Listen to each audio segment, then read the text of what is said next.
webinars. And I've got some questions coming in, so I'm going to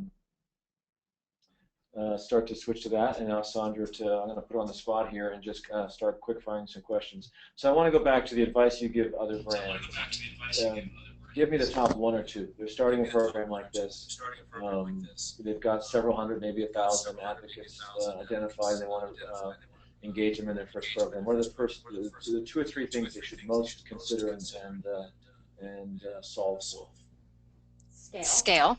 So I think that's first and foremost in terms of how are you going to, as a brand marketer, depending on how large your organization is, most likely you need to find somebody to partner with in terms of driving that scale and managing those influencers. So that's first and foremost, is solve the scaling question.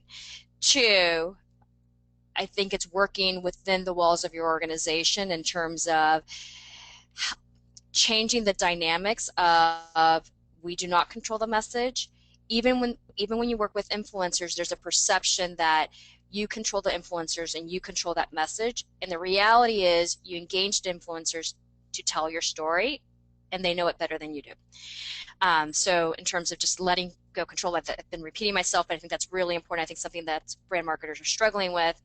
And then third, which is really important, you highlighted earlier, is that the CEO, you hear it every day in terms of how marketers are shifting their dollars from digital marketing to social.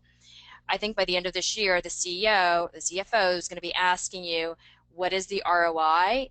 And before you launch a program, you've got to put some mechanisms in place to show the progress that you're making. A question here coming in around how effective were influencers in terms of attracting new demographics or attracting